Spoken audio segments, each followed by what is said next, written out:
YCP మాజీ మంత్రి జోగి రమేష్ కు మరోసారి కోర్టులో ఎదురు దెబ్బ తగిలింది. నకిలీ మద్యం కేసులో జోగి రమేష్ ఆయన సోదరుడు రామ్ దాఖలు చేసిన బెయిల్ పిటిషన్లను విజయవాడ ఎక్సైజ్ కోర్టు తిరస్కరించింది. ప్రధాన నిందితులు అద్దేపల్లి జనార్దన్ రావు, జగన్మోహన్ రావు వారి పిటిషన్లకు కోర్టు నో చెప్పింది. మిగతా నిందితులు నకిరికంటి రవి, అలాగే బాదల్ దాస్, ప్రదీప్ దాస్, కళ్యాణ్, తిరుమల శెట్టి, శ్రీనివాస్ రెడ్డి, చెక్కా సతీష్లకు మాత్రం కోర్టు షరతులతో కూడిన బెయిల్ మంజూరు చేసింది. ఈ కేసులో నిందితులు రిమాండ్ గడువు ముగియడంతో నెల్లూరు కేంద్ర కారాగారంలో ఉన్న 13 మందిని ఏసీబీ అధికారులు కోర్టు ముందు హాజరుపరిచారు. అన్నమయ్య జిల్లాలోని మదనపల్లి కారాగారంలో ఉన్న అద్దేపల్లి సోదరులు సహా మరికొందరు వర్చువల్ విధానంలో కోర్టు విచారణకు హాజరయ్యారు. అందరికీ డిసెంబర్ 31 వరకు రిమాండ్ పొడిగిస్తూ న్యాయమూర్తి లెనిన్ బాబు ఆదేశాలు జారీ చేశారు. వైసీపీ మాజీ మంత్రి జోగి రమేష్ కు మరోసారి కోర్టులో ఎదురు దెబ్బ తగిలింది. నకిలీ మద్యం కేసులో జోగి రమేష్ ఆయన సోదరుడు రామ్ దాఖలు చేసిన బెయిల్ పిటిషన్లను విజయవాడ ఎక్సైజ్ కోర్టు తిరస్కరించింది. ప్రధాన నిందితులు అద్దేపల్లి జనార్దన్ రావు, జగన్మోహన్ రావు వారి పిటిషన్లకు కోర్టు నో చెప్పింది. మిగతా నిందితులు నకిరికంటి రవి, బాదల్ దాస్, ప్రదీప్ దాస్, కళ్యాణ్, తిరుమల శెట్టి, శ్రీనివాసరావు, అలాగే శ్రీనివాస్ రెడ్డి, చెక్కా సతీష్లకు మాత్రం కోర్టు షరతులతో కూడిన బెయిల్ మంజూరు చేసింది. ఈ కేసులో నిందితులు రిమాండ్ గడువు ముగియడంతో నెల్లూరు కేంద్ర కారాగారంలో ఉన్న 13 మందిని ఏసీబీ అధికారులు కోర్టు ముందు హాజరుపరిచారు.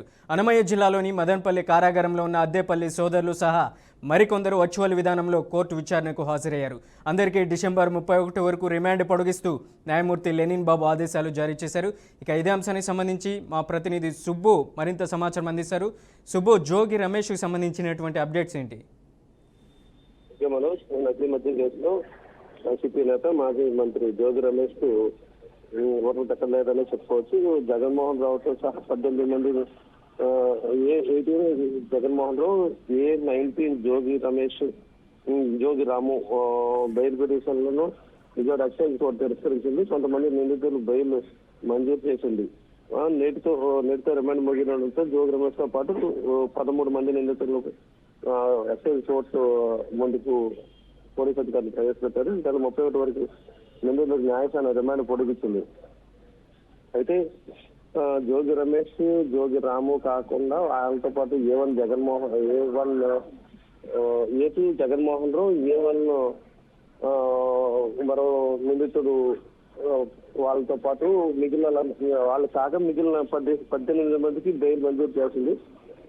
అయితే వీళ్ళందరికీ కూడా బెయిల్ తిరస్కరించింది. A1, A2 జోగి రమేష్ సోదరులు కూడా వీళ్ళందరూ ప్రస్తుతం నెల్లూరు కారాగారంలో ఉన్నారు. అయితే వీళ్ళందరినీ కూడా విజయవాడ కారాగారానికి మార్చాలని చెప్పేసి కోర్టులో ఒక అభ్యర్థన అయితే వేయడం జరిగింది. వీళ్ళ అభ్యర్థనని కోర్టు మన్నించి జోగి రమేష్, జోగి రాము వీళ్ళిద్దరినీ కూడా విజయవాడ కోర్టుకు తరలించారు. అయితే బెయిల్ పిటిషన్ మీద మాత్రం స్పందించలేదు.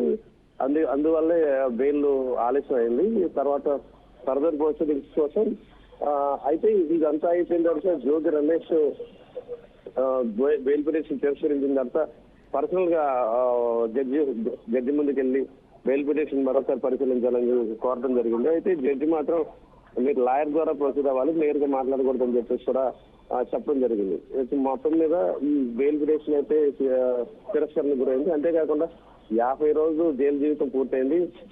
బెయిల్ ని కన్సిడర్ చేయాలని చెప్పేసి కూడా జోగి రమేష్ మెజిస్ట్రేట్ తో మొదలుపెట్టుకోవడం జరిగింది. అంటే ఏది జరిగినా కానీ లాయర్ ద్వారానే మీరు అప్రోచ్ అవ్వాలని చెప్పి న్యాయమూర్తి కూడా చెప్పడం జరిగింది.